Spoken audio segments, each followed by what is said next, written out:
Hey, you guys, let's talk about restaurants. So, I am meeting a date for lunch and thought this was a great opportunity to discuss this issue for a moment.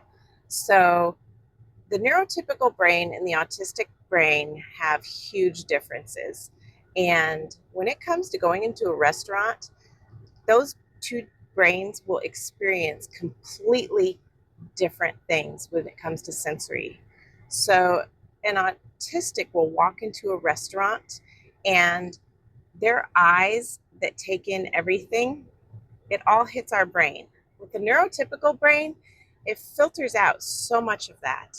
We smell everything. And when you're coming to a restaurant, that's a lot. You have all the different food smells, you have perfumes, you have, if someone has just been smoking, things like that. And then you have the sounds. The sounds is a big deal.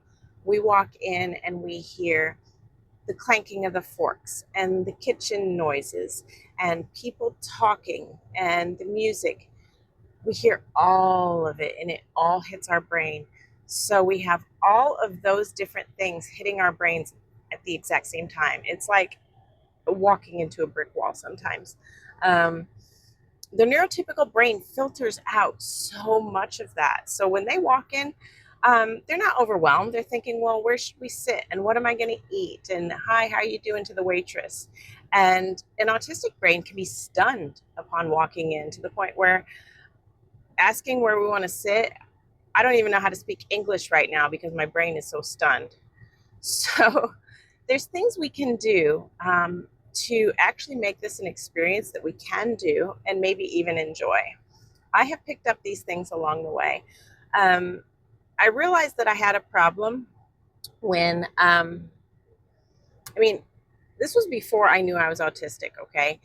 I would sometimes in restaurants look at a menu and I couldn't comprehend the words. I mean, I could see the words in front of my face on the menu, but the words weren't making it from the menu into my brain, if that makes any sense at all. I just was not taking it in.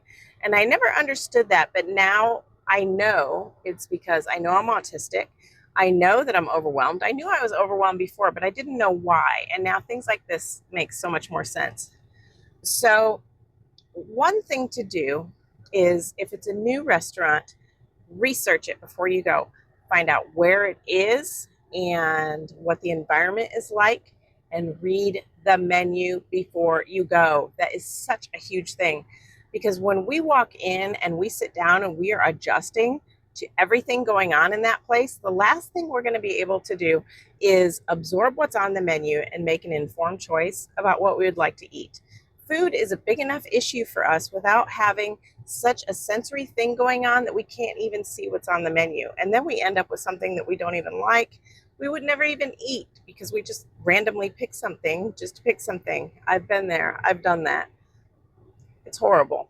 So, yes, research, read the menu, figure out in advance what you would like because what we would like will differ from day to day.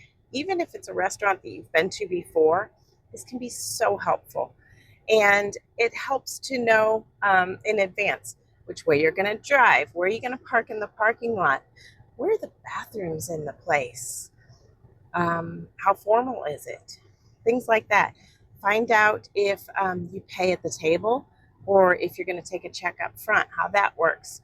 All these little things that we can find out in advance really make for a much smoother experience. Make sure you take ear protection in case it's a really loud place. And be aware that if you're already having a bit of a rough day as far as being overwhelmed, being in burnout, being in a even in a meltdown status, that is not the time to go into a restaurant. So I've been to the place I'm going a number of times. I know I'm getting a salad and I know I'm going to drink. So I think I'll be okay. I didn't look at the menu in advance, but I think that'll do it for me. It's an Italian restaurant and I don't do wheat, so that really narrows it down from there. Plus, I had like 10,000 calories for breakfast. So, well, I'm exaggerating, but yeah, anyway. So, anyway, I just wanted to touch base with you guys on that.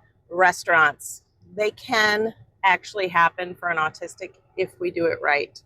So, there's that. I hope you're all having a great day, and I'll talk to you soon. Drop a line in the comments. Tell me about your favorite restaurant and what do you do to prepare yourself to walk into one. Talk to you later. Bye.